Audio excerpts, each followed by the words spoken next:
ಬುದ್ಧಿಶಕ್ತಿಯ ಪರೀಕ್ಷೆಗಳು ಯಾವುವು ಮತ್ತು ಆ ಪರೀಕ್ಷೆಗಳ ಉಪಯೋಗಗಳು ಏನು ಅನ್ನುವಂಥದ್ದನ್ನು ನಾವು ಚರ್ಚೆ ಮಾಡೋಣ.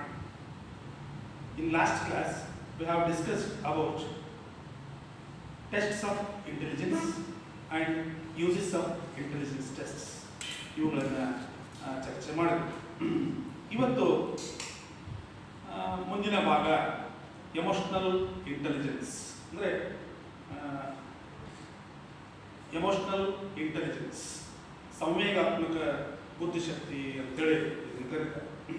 ಎಮೋಷನಲ್ ಇಂಟೆಲಿಜೆನ್ಸ್ ಅಂದರೆ ಏನು, ಯಾವುದಕ್ಕೆ ಎಮೋಷನಲ್ ಇಂಟೆಲಿಜೆನ್ಸ್ ಅಂತಾರೆ ಅಂದರೆ emotional intelligence it's perceiving emotions, managing emotions, understanding emotions, using emotions. ಅಂದರೆ ಸಂವೇಗಾತ್ಮಕ ಬುದ್ಧಿಶಕ್ತಿ ಅಂದರೆ ಸಂವೇಗಗಳ ಗ್ರಹಿಕೆ, ಸಂವೇಗಗಳ ನಿರ್ವಹಣೆ, ಸಂವೇಗಗಳನ್ನು ಅರ್ಥ ಮಾಡಿಕೊಳ್ಳುವುದು, ಸಂವೇಗಗಳನ್ನು ಹೇಗೆ ಬಳಸಬೇಕು ಅನ್ನುವಂಥದ್ದನ್ನು ನಾವು ಇವತ್ತು ಅಧ್ಯಯನ ಮಾಡೋಣ.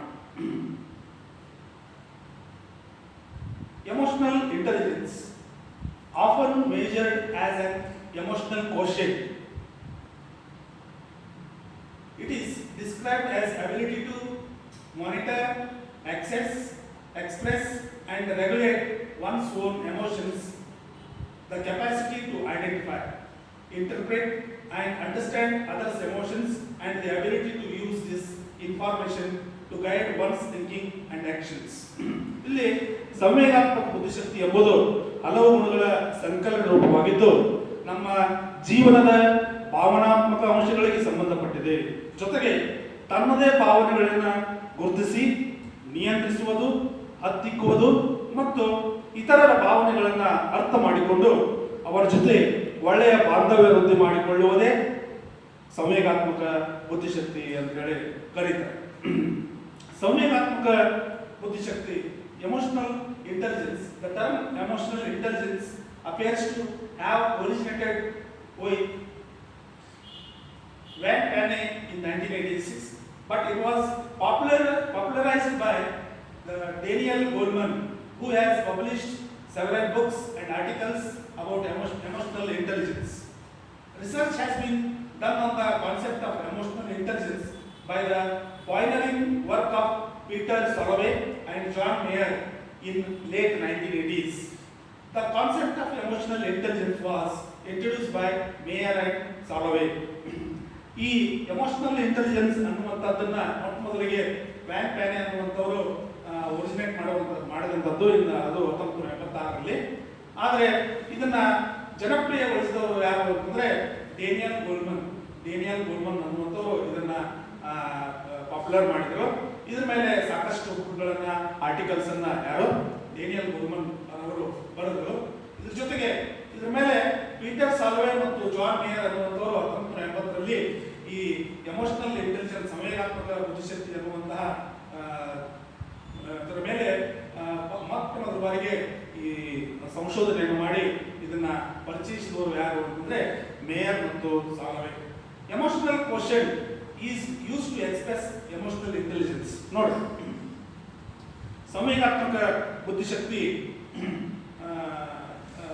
ಹೆಂಗೆ ಎಕ್ಸ್ಪ್ರೆಸ್ ಮಾಡ್ತಾರೆ ಅಂತಂದ್ರೆ ಅದನ್ನ ಸಂವೇಗಾತ್ಮಕ ಲಬ್ಧಾಂಕದ ಮೂಲಕ ಅದನ್ನ ವ್ಯಕ್ತಪಡಿಸ್ತಾರೆ ಅಂತ ಹೇಳ್ತಾರೆ.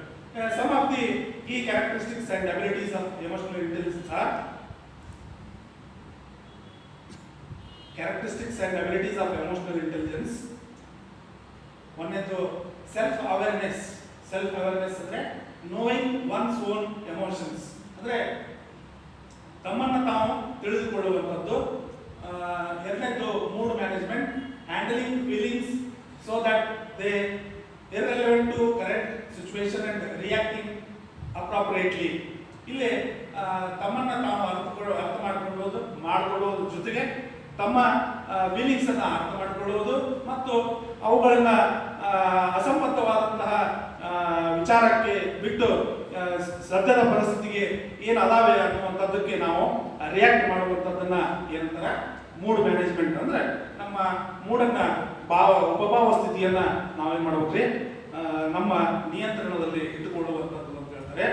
ಮೂರನೇ ಸೆಲ್ಫ್ ಮೋಟಿವೇಶನ್. ಸೆಲ್ಫ್ ಮೋಟಿವೇಶನ್ ಅಂದ್ರೆ ಸ್ವಯಂ ಪ್ರೇರಣೆಗೊಳ್ಳುವುದು, gathering up of one's feelings and directing oneself towards a goal. ಒಂದು ನಿರ್ದಿಷ್ಟ ದಿಕ್ಕಿನೆಡೆಗೆ ನಮ್ಮನ್ನ ಕೊಂಡೊಯ್ಯಲಿಕ್ಕೆ ನಮ್ಮಷ್ಟಕ್ಕೆ ನಾವೇ ಏನು ಪ್ರೇರೇಪಿಸಿಕೊಳ್ಳುವಂಥದ್ದು ಅಥವಾ ಉತ್ತೇಜಕ ಮಾಡಿಕೊಡುವುದು ಅನ್ನುವಂಥದ್ದನ್ನ ಹೇಳ್ತಾರೆ. ಇನ್ನು empathy, recognising feelings in others and to feel with them, taking another person's perspective. ಅಂದ್ರೆ ಎಂಪತಿ ಅಂದ್ರೆ ಸಹಾನುಭೂತಿ ಅಥವಾ ತದನುಭೂತಿ ಅಂತ ಹೇಳಿ ಕರೀತಾರೆ. ಈ ಬೇರೆಯವರ ಫೀಲಿಂಗ್ಸ್ ಅನ್ನ ನಾವು ಅರ್ಥ ಮಾಡಿಕೊಂಡು ಅವರ ಫೀಲಿಂಗ್ಸ್ ಅಲ್ಲಿ ನಾವು ಕೂಡ ಭಾಗಿಯಾಗುವಂತಹ ಕೆಲಸವನ್ನ ಮಾಡುವಂಥದ್ದನ್ನ ಏನ್ ಹೇಳ್ತಾರೆ, ಎಂಪತಿ ಅಥವಾ ಸಹಾನುಭೂತಿ ಅಥವಾ ತದನುಭೂತಿ ಅಥವಾ ಅನುಭೂತಿ ಅಂತೇಳಿ ಕರೀತಾರೆ. ಇನ್ನ meaning relationship, handling interpersonal interaction, conflict resolution and negotiations. ನೋಡ್ರಿ, ಮೀನಿಂಗ್ ರಿಲೇಶನ್ಶಿಪ್ಸ್ ಅಂದ್ರೆ ಸಂಬಂಧಗಳನ್ನ ಅರ್ಥ ಮಾಡಿಕೊಳ್ಳುವಂಥದ್ದು ಮತ್ತು ಅದ್ರ ಜೊತೆಗೆ ಪರಸ್ಪರ ಕ್ರಿಯೆಯನ್ನ ಯಾವ ರೀತಿ ಅಂದ್ರೆ ಸಂಘರ್ಷಗಳ ಉಂಟಾದಲ್ಲಿ ಅಥವಾ ನೆಗೋಷಿಯೇಷನ್ ಮಾಡುವಲ್ಲಿ ಏನ್ ಮಾಡೋದು, ಬೇರೊಬ್ಬರ ಮನಸ್ಥಿತಿಯನ್ನ ಸಂಬಂಧಗಳನ್ನ ಅರ್ಥ ಮಾಡಿಕೊಂಡು ಇಲ್ಲಿ ಮಾಡುವಂಥದ್ದು. ಇವು ಇಷ್ಟು ಎಮೋಷನಲ್ ಇಂಟೆಲಿಜೆನ್ಸ್ಗೆ ಸಂಬಂಧಪಟ್ಟಂತಹ ಕ್ಯಾರೆಕ್ಟರಿಸ್ಟಿಕ್ಸ್ ಮತ್ತು ಎಬಿಲಿಟೀಸ್ ಅಂತ ಹೇಳ್ತಾರೆ. Nowadays there are many programs aimed at improving students' emotional intelligence which will benefit them in academics as well as future life. ಅಂದ್ರೆ ಇತ್ತಿತ್ತಲಾಗಿ ಬಹಳಷ್ಟು ಈ ಎಮೋಷನಲ್ ಇಂಟೆಲಿಜೆನ್ಸ್ ಮೇಲೆ ವರ್ಕ್ ನಡೀತಾ ಇದ್ದಾವೆ. ಅವು ಏನ್ ಮಾಡ್ತವೆ ಅಂತಂದ್ರೆ ವಿದ್ಯಾರ್ಥಿಗಳ ಮುಂದಿನ ಭವಿಷ್ಯಕ್ಕಾಗಿ ಮತ್ತು ಅವರ ಅಕಾಡೆಮಿಕ್ ದೃಷ್ಟಿಯಿಂದ ಇದು ಬಹಳಷ್ಟು ಉಪಯೋಗಕಾರಿ ಅಥವಾ ಸಹಾಯಕಾರಿ ಅಂತೇಳಿ ಹೇಳಬಹುದು. ಇನ್ನ ಇದರಲ್ಲಿ ನೆಕ್ಸ್ಟ್ ಬರುವಂತಹ ಸಬ್ ಟೈಟಲ್ ಏನಪ್ಪಾ ಅಂತಂದ್ರೆ ಆರ್ಟಿಫಿಷಿಯಲ್ ಇಂಟೆಲಿಜೆನ್ಸ್ ಅಂತೇಳಿ. ಆರ್ಟಿಫಿಷಿಯಲ್ ಇಂಟೆಲಿಜೆನ್ಸ್ ಅಂದ್ರೆ ಕೃತಕ ಬುದ್ಧಿಶಕ್ತಿ. ಕೃತಕ ಬುದ್ಧಿಶಕ್ತಿ ಯಾವುದಕ್ಕೆ ಕೃತಕ ಬುದ್ಧಿಶಕ್ತಿ ಅಂತ ಕರೀತಾರೆ ನೋಡೋಣ. It is combination of expertise from cognitive psychology and computer science which focuses on the development of computer programs that are able to perform complex tasks like humans. The crucial element of this approach is that the operating systems are programmed to possess human-like thinking, reasoning abilities or intelligence. Human cognition involves an interaction between the cognitive system and biological system, whereas computers operate purely within cognitive domain. ನೋಡಿ, ಇಲ್ಲಿ ಕೃತಕ ಬುದ್ಧಿಶಕ್ತಿಯಲ್ಲಿ ಏನು ಹೇಳ್ತಾರೆ, ಮಾನವ ನಿರ್ವಹಿಸಬಹುದಾದ ಕಾರ್ಯಗಳನ್ನು ಗಣಕಯಂತ್ರ ಎಷ್ಟು ಸಮರ್ಥವಾಗಿ ನಿರ್ವಹಿಸಬಲ್ಲದು ಎಂಬುದೇ ಕೃತಕ ಬುದ್ಧಿಶಕ್ತಿ. ಕೃತಕ ಬುದ್ಧಿಶಕ್ತಿ ಅಂದ್ರೆ ಏನು ಕರೀತಾರೆ, ಮಾನವ ನಿರ್ವಹಿಸಬಹುದಾದ ಕಾರ್ಯಗಳನ್ನು ಗಣಕಯಂತ್ರ ಎಷ್ಟು ಸಮರ್ಥವಾಗಿ ನಿರ್ವಹಿಸಬಲ್ಲದು ಎಂಬುದನ್ನೇ ಕೃತಕ ಬುದ್ಧಿಶಕ್ತಿ ಅಂತೇಳಿ ಇಲ್ಲಿ ಬಿಂಬಿಸ್ತಾರೆ. ಗಣಕಯಂತ್ರಗಳು ಎಷ್ಟು ಬುದ್ಧಿಶಕ್ತಿ ಹೊಂದಿವೆ? ಈ ಪ್ರಶ್ನೆಗೆ ಉತ್ತರ ಬಹಳ ಆಧುನಿಕ ಗಣಕಯಂತ್ರಗಳು ಎಂತಹ ಕಷ್ಟದ ಲೆಕ್ಕಗಳನ್ನು ಕೂಡ ಕ್ಷಣಾರ್ಧದಲ್ಲಿ ಮಾಡಬಹುದು. ಇದು ಮಾನವನ ಮೆದುಳಿಗೆ ನಿಲುಕದ ಕಾರ್ಯ. ಇದರಿಂದ ಗಣಕಯಂತ್ರಗಳು ಮಾನವ ಮೆದುಳಿಗಿಂತ ಹೆಚ್ಚು ಸಮರ್ಥವಾಗಿ ಕಾರ್ಯನಿರ್ವಹಿಸಬಲ್ಲವು ಎಂದು ತಿಳಿಯುತ್ತದೆ.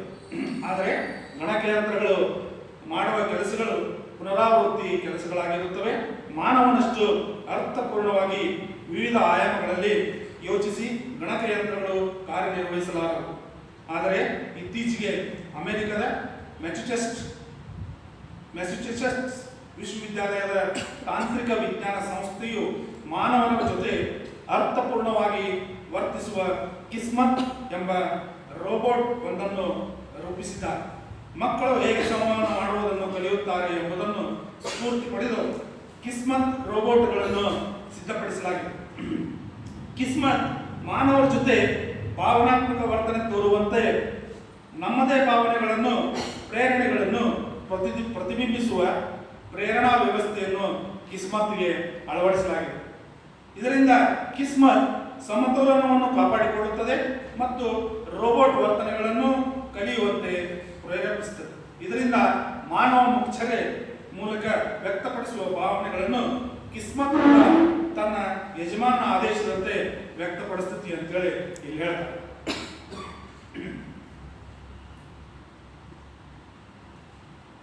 As technology is growing day by day, the computer, which is only a human creation, has huge data storage. It can solve the toughest calculations within milliseconds, which outsmarts human brain. But humans can do the task more meaningfully and think uniquely. Recently, at University of Massachusetts, the Department of Computer Technology has created a robot called Kismet, which can interact with humans and can do tasks. It has been inspired by how children learn to interact and communicate. There are programs which are inculcated in the robot to show feelings and emotions. This has been revolutionary work in the field of artificial intelligence. At the degree to which programs accurately mimic humans is open to question. And then Gary Kasparov, one of the world famous chess player who once lost to computer, exclaimed that he had an amazing experience combating with another type of intelligence. ನೋಡ್ರಿ, Gary ಕ್ಯಾಸ್ಪರೋ ಅನ್ನುವಂಥ ನಿಮಗೆಲ್ಲ ಗೊತ್ತಿದೆ. Gary ಕ್ಯಾಸ್ಪರೋ ಅಂತಂದ್ರೆ is world famous chess player, is also grand master. ಇವರನ್ನ ನಮ್ಮ ದೇಶದ ಯಾರೋ ಹೆಮ್ಮೆ ವಿಶ್ವನಾಥ್ ಆನಂದ್ ಅವರು ಕೂಡ ಇವರನ್ನ ಸೋಲಿಸಿದ್ರು ಅನ್ನುವಂಥದ್ದನ್ನು ನಾವು ಕೇಳ್ತೀವಿ. ಇಂತಹ ಒಬ್ಬ ಮಹಾನ್ ಚೆಸ್ ಆಟಗಾರನನ್ನ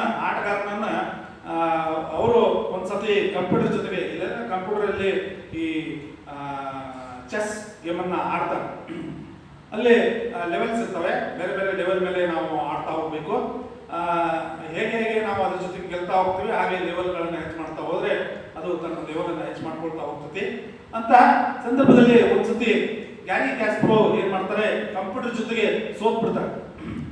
ಈ wondered I lost with the computer ಅಂದ್ರೆ ಅವರು ಹೇಳ್ತಾರೆ ಬೇರೆ ಒಂದು ಅಂದ್ರೆ ನನ್ನ ಅಂದ್ರೆ ಮಾನವನ ಬುದ್ಧಿಶಕ್ತಿಗಿಂತ ಬೇರೊಂದು ಬುದ್ಧಿಶಕ್ತಿ ಐತಿ ಅನ್ನುವಂಥದ್ದು ಅವರು ಅವಾಗ ಅರಿತುಕೊಂಡ್ರು. ಅದನ್ನೇ ಏನಂತ ಕರೀತಾರೆ, ಆರ್ಟಿಫಿಷಿಯಲ್ ಇಂಟೆಲಿಜೆನ್ಸ್ ಅಂತ ಹೇಳಿ ಕರೀತಾರೆ. As the technology grows, we may have computers doing all the task to help human beings in doing the task faster. ಅಂದ್ರೆ ಅತ್ಯಂತ ವೇಗವಾಗಿ ನಾವು ಕೆಲಸವನ್ನ ಮಾಡಬೇಕು ಅಂತಂದ್ರೆ ಕಂಪ್ಯೂಟರ್ ಅಂತ ಒಂದು ಕೃತಕ ಬುದ್ಧಿಶಕ್ತಿಯ ಬೆಳವಣಿಗೆ ಅತ್ಯಂತ ಅವಶ್ಯಕ ಐತಿ ಅಂತೇಳಿ ಇಲ್ಲಿ ಹೇಳ್ತಾರೆ. ಇದಿಷ್ಟಾದರೆ ನಿಮ್ಮ ಮೊದಲ ಅಧ್ಯಾಯ ಇಲ್ಲಿಗೆ ಮುಗಿತು, ಬುದ್ಧಿಶಕ್ತಿ ಅನ್ನುವಂಥದ್ದು. ಇನ್ನು ಮುಂದಿನ ಕ್ಲಾಸಲ್ಲಿ next class we are going to second chapter, that is personality. ಮುಂದಿನ ಅವಧಿಯಲ್ಲಿ ನಾವು ಎರಡನೇ ಅಧ್ಯಾಯವನ್ನು ನೋಡೋಣ, ಅದನ್ನು ವ್ಯಕ್ತಿತ್ವ ಅಂತೇಳಿ ಕರೀತಾರೆ. ವಿದ್ಯಾರ್ಥಿಗಳೇ, ಇಲ್ಲಿಯವರೆಗೆ ಆದಂತಹ ಕ್ಲಾಸಿನ ಎಲ್ಲ ನೋಟ್ಸ್ಗಳನ್ನು ದಯವಿಟ್ಟು ಮಾಡಿ ತಮಗೆ ತಿಳಿಯದೇ ಇರುವಂತಹ ವಿಷಯವನ್ನು ನನ್ನ ಜೊತೆಗೆ ನೀವು ಫೋನಲ್ಲಿ ಕಾಂಟ್ಯಾಕ್ಟ್ ಮಾಡ್ಬೋದು, ಅಥವಾ ನನ್ನ ಜೊತೆಗೆ ನನ್ನ ವಾಟ್ಸಪ್ ನಂಬರ್ಗೆ ತಮ್ಮ ಸಂಶಯಗಳನ್ನು ಅಥವಾ ಸಮಸ್ಯೆಗಳನ್ನು ಕಳಿಸ್ಬೋದು. ಇವುಗಳನ್ನು ಮಾಡಿ ನೀವು ಸಂಪೂರ್ಣವಾಗಿ ಈ ಮೊದಲನೇ ಅಧ್ಯಾಯವನ್ನು ನಿಮಗೆ ಹೇಳಿದಂತೆ 200 ಪೇಜಸ್ ನೋಟ್ಬುಕ್ಕಲ್ಲಿ ಫೇರಲ್ಲಿ ಬರೆದು ಅದನ್ನು ನೀವು ಫೋಟೋ ಹೊಡೆದು ನನ್ನ ವಾಟ್ಸಪ್ ಗ್ರೂಪಿಗೆ ಕಳಿಸಲು ತಮ್ಮಲ್ಲಿ ವಿನಂತಿಸಿಕೊಳ್ತೀನಿ.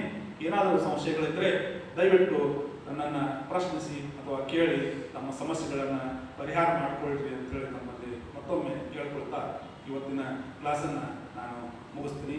ಧನ್ಯವಾದಗಳು. Thank you very much.